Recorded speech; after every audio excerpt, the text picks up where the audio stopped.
Hi விவேஷ். இன்றைக்கி நம்ம Phoenix என்கிற திரைப்படத்தின் திரை விமர்சனத்தை பார்க்க போகிறோம். இந்த படத்தை பிரபல ஸ்டண்ட் மாஸ்டர் அனல் அரசு முதலாக டைரக்ட் பண்ணி வெளிவந்திருக்கு. இதில் விஜய் சேதுபதியுடைய மகன் சூர்யா சேதுபதி கதாநாயகனாக அறிமுகமாகியிருக்காரு. இப்படி சிறப்புகளை பெற்ற இந்த படத்தில் வரலட்சுமி, தேவதர்ஷினி, ராமன், வேல்ராஜ் அப்படின்னு சொல்லிட்டு நிறைய பேர் இதில் ஒர்க் பண்ணியிருக்காங்க, நடிச்சிருக்கிறாங்க. 15 வருஷத்துக்கு முன்னாடி விஜய் சேதுபதி ஹீரோவாக இன்ட்ரடியூஸ் ஆனார்.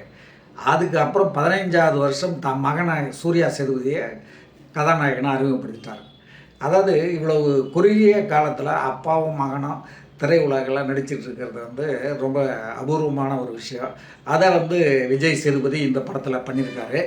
இந்த படத்துடைய கதை, ஒரு எம்எல்ஏவை ஒரு பையன் கொன்னுடுறா. அந்த கொன்னது ஏன், எதுக்காக, அந்த கொன்னதுக்காக எம்எல்ஏவை கொண்டா சும்மா விடுவாங்களா, அதனால் என்ன நடக்குது அப்படிங்கிறது தான் இந்த படத்துடைய கதைங்க. இது ஒரு பெரிய புதுமையான கதை இல்லைன்னா கூட வழக்கமான ஒரு சண்டை காட்சிகள் நிறைந்த ஒரு படம். இந்த படத்தை டைரக்ட் பண்ணது அனல் அரசுங்கிற ஸ்டண்ட் மாஸ்டர்ன்றதால ஒரு புதுவிதமான மார்ஷியல் ஆர்ட்ஸு எல்லாம் மிக்ஸ் பண்ண, குத்துச்சண்டை, இப்படி எல்லாத்தையும் மிக்ஸ் பண்ண ஒரு சண்டை பயிற்சியை இந்த படத்தில் அறிமுகப்படுத்தியிருக்காரு. அதனால் இந்த படத்துடைய சண்டை காட்சிகள்லாம் அப்படியே ஃபயர்னு சொல்லணும்ல, அந்த மாதிரி. அவர் ஸ்டண்ட் மாஸ்டர் வேறவா, அது டைரக்டர் அறிமுகம் பாருங்கள். ஐயோ, ஒவ்வொரு சண்டையும் கொலை நடந்து வைக்குது. இந்த சூர்யா சேதுபதியை மிகச்சிறந்த ஒரு ஆக்ஷன் ஹீரோவாக அவர் இன்ட்ரடியூஸ் பண்ணியிருக்காரு.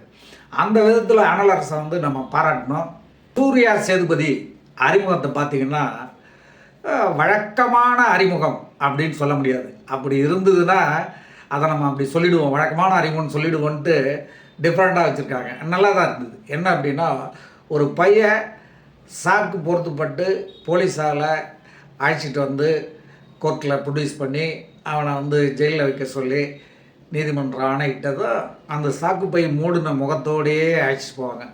ஜெயிலுக்குள்ளே போனதும் அந்த ஜெயிலர் அந்த பையனுடைய முகத்தை மூடி இருக்க அந்த சாக்கு கோணி இருக்கு பாருங்கள், அதை தூக்கிட்டு பார்ப்பார். அப்போ தான் நம்மளும் அந்த பையனுடைய முகத்தை பார்க்க முடியும். அந்த பையன்தான் சூர்யா சேதுபதி அப்படின்னு நமக்கு தெரியுது. அவன் அங்கே கிளம்புறதுக்கு முன்னாடி சொல்லுவான், அம்மாவை பார்த்துக்குங்க. ஃபஸ்ட் ஹாஃப் வரைக்கும் இந்த 2 வரி தாங்க அந்த ஹீரோ பேசுகிற டைலாகு. மற்ற படங்கள்லாம் பார்த்திங்கன்னா ஹீரோ பேசியே நம்மளை கொண்டுடுவார். அந்த விதத்தில் இந்த அனல் அரசை நம்ம பாராட்டணும்.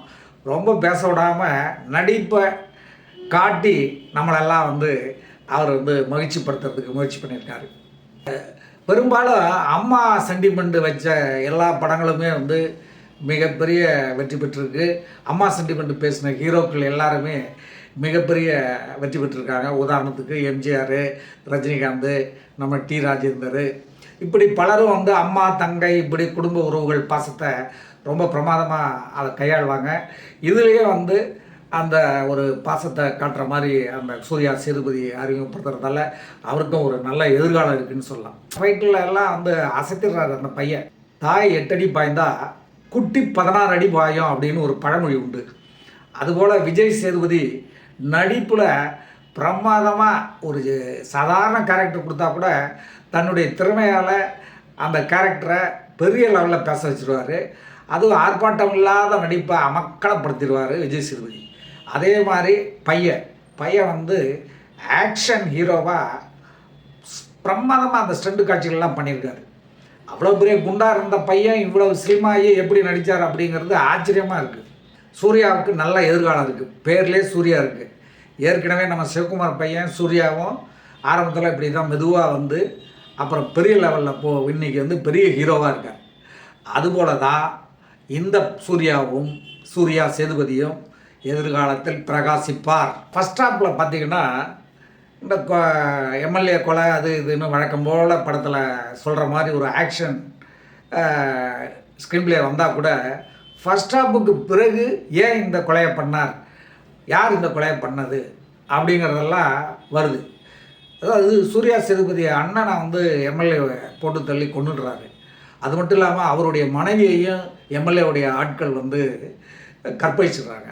இந்த கோவெல்லாம் சூர்யா சேதுபதியினுடைய இதயத்தில் கலந்து கொண்டே இருக்கிறது.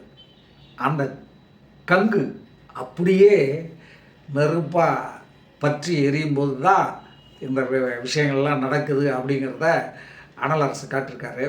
அதாவது வழக்கமான ஸ்கிரிப்ட்லே பண்ணி நம்ம பேர் எடுக்கக்கூடாதுன்னு அதெல்லாம் பிரேக் பண்ணி புதுசாக பண்ணணுன்ட்டு பண்ணியிருக்காரு. அப்படி இல்லாமல் வழக்கமான சக்ஸஸ்ஃபுல் ஃபார்முலா தானே ஆக்ஷன் பழி வாங்குகிற கதையெல்லாம், அதை அப்படியே பண்ணியிருந்தாருன்னா இந்த சூர்யா சேதுபதிக்கு மிகப்பெரிய ஒரு ஓப்பனிங் பெரிய பேர் கிடச்சிருக்கோம். அதை கொஞ்சம் அவர் ஏன் செய்யாமல் இந்த புதுமைகளை பண்ணார்னு தெரியல. அந்த பையனே பழி வாங்குற மாதிரி கிளைமாக்ஸ்லாம் கொண்டு போய் வச்சு ஒரு பிரமாதப்படுத்தியிருந்தால் பெரிய கைத்தட்டல் அந்த பையனுக்கு கிடச்சிருக்கும். மற்றபடி எல்லா கேரக்டருமே அந்த வேல்ராஜிலேருந்து நம்ம சரத்குமாரோடைய பொண்ணு வரலட்சுமி பிரமாதமான ஆக்டிங் நல்லா பண்ணியிருக்காங்க. அந்த பொண்ணு தேவதர்ஷினி நல்லா பண்ணியிருக்காங்க. அந்த சம்பத்து நல்லா பண்ணியிருக்காரு. ஸோ இதில் எல்லாருமே நடிகர்கள் எல்லாருமே நல்லா பண்ணியிருக்காங்க. அந்த வேலையை அனல் அரசு பிரமாதமாக வாங்கியிருக்காரு. இது புருஸ்லி மாதிரி படங்கள் வரும் பாருங்க, ஒரு பெரிய ஃபைட்டு சும்மா பிச்சு உதறுவாங்க புருஸ்லி படங்கள் எல்லாம். அந்த சண்டைக்காகவே அந்த படத்தை எல்லாரும் பார்க்க போவாங்க. அந்த மாதிரி இந்த படத்தை பண்ணணுன்னு அனல் அரசு முயற்சி பண்ணியிருக்காரு. அதில் ஓரளவுக்கு அவர் வெற்றியும் பெற்றிருக்காருன்னு தான் சொல்லணும். அந்த அளவுக்கு தமிழில் இப்போல்லாம் இந்த மாதிரி ஒரு பெரிய வெறியோடு யாரும் படம் பண்ணுறது ரொம்ப குறைஞ்சி போச்சு. அந்த விதத்தில் அனல் அரசு இந்த பீனிக்ஸ் பறவை பண்ணியிருக்காரு. மீண்டும் மீண்டும் பீனிக்ஸ் என்றாலே அது வெட்ட வெட்ட தழைக்கும் அப்படின்னு சொல்லுவாங்கள்ல, அந்த மாதிரி ஒரு பறவை அது. அதுபோல் இந்த அனல் அரசு ஸ்டண்டு மாஸ்டராக பணியாற்றினா கூட இந்த மாதிரி படங்களை அவர் தொடர்ந்து பண்ணுவாருங்கிறத அவர் சொல்லியிருக்காரு. கதாநாயகனும் அதே மாதிரி வருவாருங்கிறத அவர் சொல்கிறாருன்னு நினைக்கிறேன். படத்துலேயே அந்த காட்சிகள்லாம் அதுக்கு பேருக்கு தகுந்த மாதிரி அவர் வச்சுருக்காரு. ஸோ மொத்தத்தில் பீனிக்ஸ் பறா ஒரு புது கலைஞர்களால் உருவாக்கப்பட்டிருந்தாலும் கூட விறுவிறுப்பாக இளைஞர்களை கவர்ற மாதிரியும் ஆக்ஷன் பேக்டு ஃபிலிமாக பிரமாதப்படுத்தியிருக்கார் அனல் அரசு. அவருக்கும் எதிர்காலத்தில் தமிழுக்கு ஒரு ஹீரோ கிடைப்பார் என்ற நம்பிக்கையில் சூர்யா சேதுபதி வந்திருக்கிற அவருக்கும் நம்முடைய வாழ்த்துக்களை தெரிவிப்போம். ஒளிப்பதிவு, இசை, எடிட்டிங் இது மூன்றும் இந்த படத்துக்கு மிகப்பெரிய ஒரு பலம். அந்த பலம் பிரமாதமாக இருக்குது. 3 டெக்னீஷியனும் நல்லா ஒர்க் பண்ணியிருக்காங்க. இதற்கு 10க்கு 3.5 காரணமாக கொடுக்கலாம். மீண்டும் அடுத்த திரை விமர்சனத்தில் சந்திக்கிற நேரங்களே, நன்றி, வணக்கம். இதுவரை நீங்கள் பார்த்த இந்த நிகழ்ச்சி உங்களுக்கு பிடிச்சிருக்கும் அப்படின்னு நினைக்கிறோம். இது மாதிரி பல சுவாரஸ்யமான நிகழ்ச்சி உங்களை சென்றடைய நீங்கள் செய்ய வேண்டியது ஒன்று தான். ரோஜா தமிழ் டிவியை லைக் பண்ணுங்கள், ஷேர் பண்ணுங்கள், கமெண்ட் பண்ணுங்கள், சப்ஸ்கிரைப் பண்ண மறந்துடாதீங்க.